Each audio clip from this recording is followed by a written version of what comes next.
of it. For those of you who are not, this is Willamette Week's endorsement interview on the children's levy.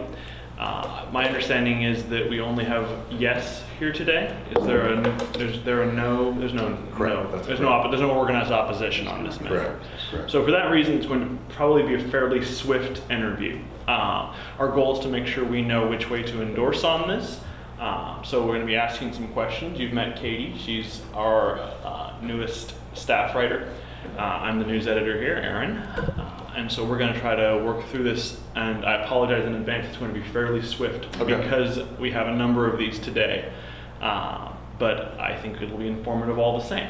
Okay. As you know, we have a camera so that our 14 viewers at home can enjoy watching this after our endorsement runs. We will not put this video up until after the endorsement runs. Okay. We're expecting to publish our endorsements on April 25. Okay. So about 2 days before ballots drop. Okay.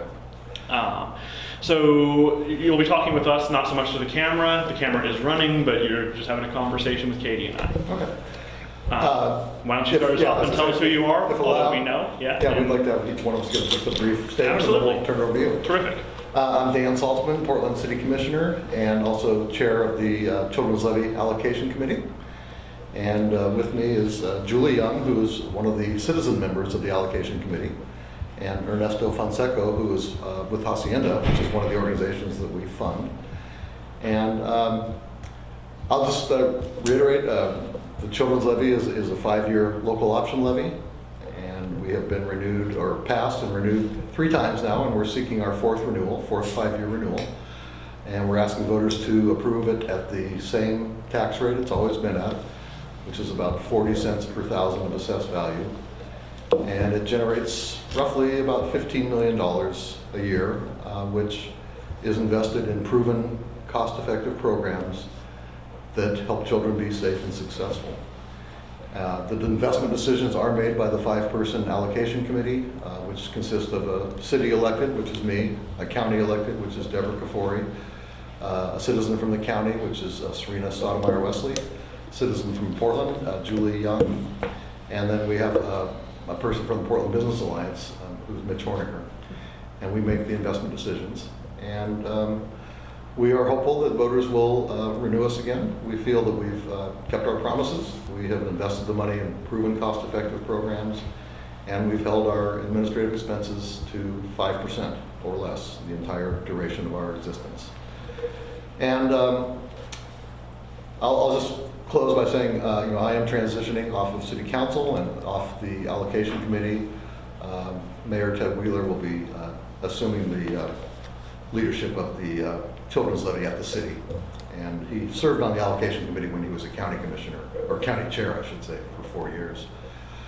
I'd like to turn over to Ernesto briefly to talk about one of the programs we fund, and then we'll give it to Julie for a minute.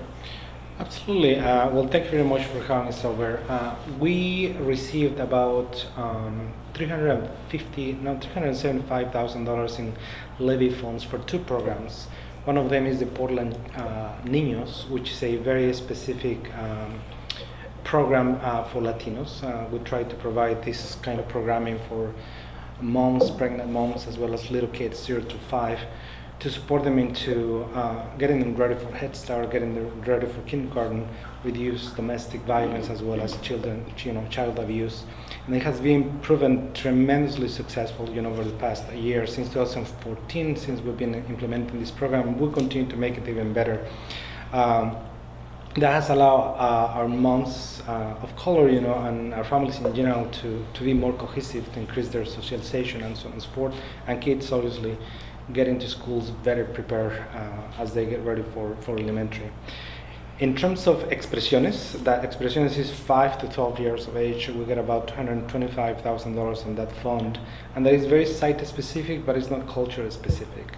Since our housing developments provide housing for everybody, we provide housing for about 1,500 people. Out of that, we provide services to about 275 kids any given year consistently, and we support them with after school, not programs, but support. And that is enrichment programs, from sports, visits to the zoo, theater, and homework support. And that is, many of these individuals, these kids are transition kids. I mean, they are either recent immigrants or their parents are immigrants, and they need a little bit support on language, mathematics, English, and so on and so forth. And that has allowed them to increase their success at school and their success at home. And that is probably the biggest value that we're bringing to our communities of color, so we can get them ready to be more competitive and successful in the long run. Great, thank you. Thanks. Julie, you want to add a word? Sure. One of the things that I would just add that is important, and certainly Ernesto has touched on this, is that over the last many years of the Children's Levy, we have become more and more aware of the need for providing culturally specific programs in the city. This is just as in most cities now, I think there's more of an awareness that the services really need to match the population. And so we on the allocation committee, we don't just rubber stamp when we see that, oh, that sounds like a good program. We really want to know that the programs that the Children's Levy is funding are meeting the needs, the specific needs of the various diversity in the community. We have increased, very, very pleased that we had set a goal to increase services to children of color, children living east of 82nd Avenue, which is the area of Portland has the highest poverty and the greatest diversity ethnically and culturally. So those have been very real attempts that that's partly has been pushed from the public, but the allocation committee has really paid attention to that, and with the help of the Levy staff, dug in to determine where those dollars need to go. How do you measure that? So, for example, you say that increasing services east of 82nd. How do you measure what percentage of services go east of 82nd? I believe right now it's about 65%. It varies according to what area, because we fund early childhood, after school, mentoring, hunger relief. So in each of those, it varies from one to another. But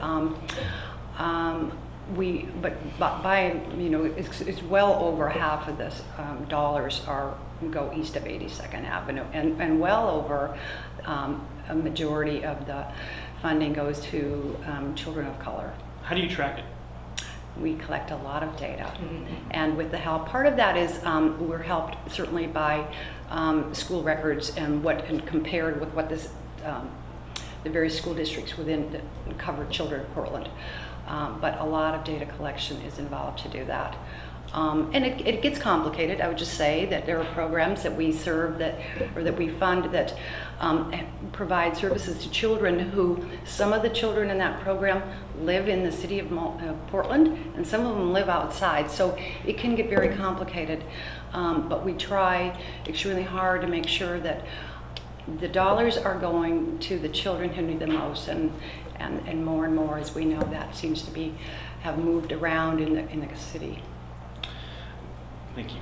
Sure. Commissioner, let me ask you the It's a Wonderful Life question on the Children's Levy. If the Children's Levy had never been born, how would this city be different? Well, I believe we would have fewer children that are arriving at school ready to learn. We would have fewer children that are escaping child abuse and neglect. We have more children have safe opportunities after school through our mentoring programs and after school programs that we fund. We would have more foster. We would not have as many foster kids being successful. And believe me, the odds are very daunting for any foster kid. And we fund programs that help foster kids with mental health and educational attainment. And then finally, we feed children through programs we fund at the Oregon Food Bank and Meals on Wheels. So we're making sure that children having good nutrition, which is such a key ingredient to learning and being successful. Would those programs have been funded otherwise through other means, if not for the Children's Levy, though? Well, many of these programs do have funding from other sources, but our whole purpose is to choose the programs that we believe are proven and effective to work and invest in expanding their capacity to serve more children. So, yeah, the programs are still there, but they're not serving as many children as they would be without the Children's Levy. So it's actually a question of resources and size, right? That these programs expand because the Children's Levy exists. Exactly. Yeah. Because we don't fund pilot programs or demonstration projects. Our goal is to take the programs we believe work and are effective and expand their capacity. Katie, you have questions? Yeah, how are you tracking some of these things that you are saying are better because of the levy? So how are you tracking that the students who are receiving these funds are actually coming to school more prepared? How are you counting children who are able to be removed from abusive situations because of these dollars? How are you connecting those dots and tracking that? Well, I think that it is a challenging thing to measure these types of outcomes, but I would say that each organization that we invest in, we have a specified list of outcomes that we expect them to attain. And as Julie said, we collect a lot of data from them. Our staff does site visits and data collection, and that's how we determine whether we're investing in successful programs or not. And if I may add, we are responsible for providing that information to the county, to the city, and to anybody that is funding us, not just for the levy, but in this case specifically, we get to put together a very consistent report that goes to levy officials to explain to them, how are we measuring those particular outcomes. One of our goals is to understand and assess, how the kids are coming in when we intake them for the first time, and then assess, how they are changing. For example, one of our little kids, his name is Jose. He's an older kid. He was in his teens, expresiones, and early teens, and he was struggling with math, and specifically long division. We had to come up with different systems for him to learn this, and we have to document each one of those cases. Where are these kids and where do they get, at the end of the year? And that is part of not just a success story that we want to write down, but it's an actual outcome that we want to see these kids not only being happy about undertaking mathematics or learning or English and so on and so forth, and then we have to document it with actual names, data, addresses, and so on and so forth, and then report back to the city. So there is a very stringent reporting process that goes in there for accountability purposes, for us to know if we're succeeding with the dollars that are being provided to us, and also for the city to know that the programs are actually being effective. Good.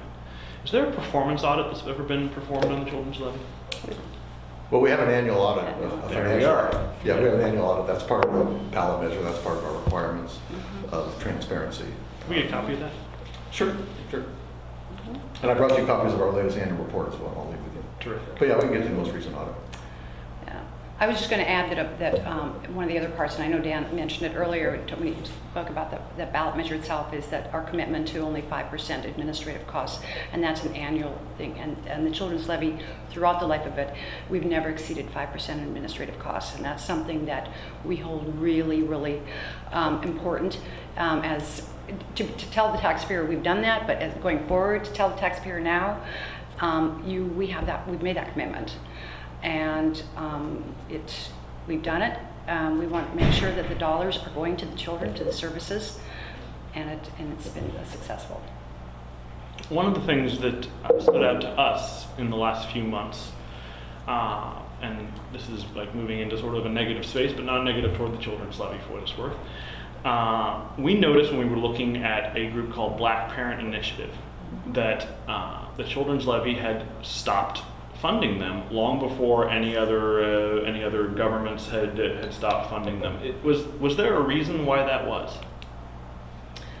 I don't know.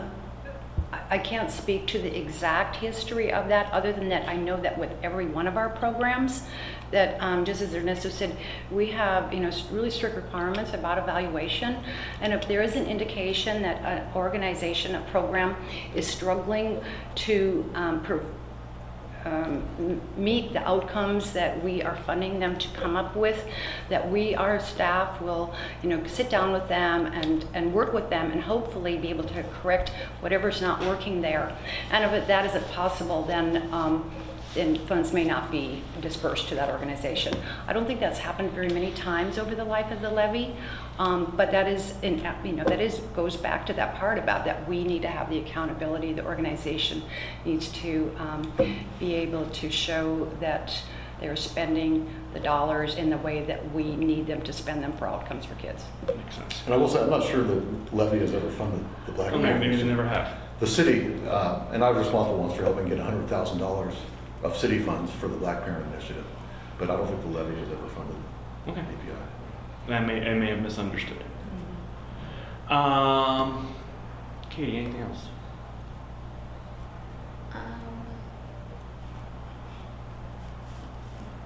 No, not off the top of my head. In that case, why don't you offer some closing remarks on why it is that we should endorse this for the 4th time, I believe.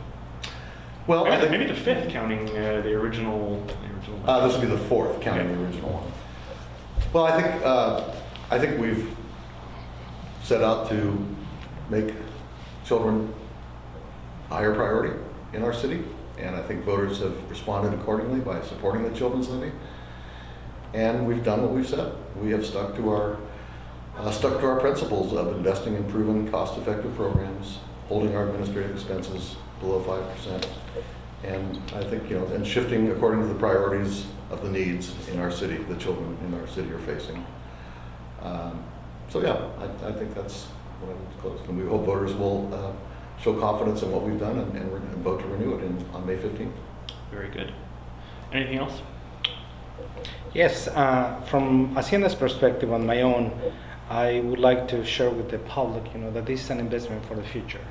This is a matter of economic development and happiness for our communities, and this is perhaps one of the most palpable, actionable items or budgets that represent the values of the city in investing in communities of color and equity and inclusion altogether. There is nothing else that I have seen and that relates so closely to that talk and action at the same time, and that is very, very important to me. Whenever people talk about taxing, I dismiss that talk simply because it is investing in our future, yours, mine, and the better we are all together, the better the rest of the city and the counties will be. So, Very good. Well, thank you so much to all 4 of you for coming in today. I really appreciate it. If I just add a personal note, I'd just like to thank Willamette Week for doing these interview processes. You're often the only media outlet that focuses on local races, so I appreciate that. And I also appreciate being the beneficiary of your endorsements over some 25 years in public office. So I just want to say thank you. Well, the respect is mutual. Okay. So thanks very much, everyone. Yeah, thank you.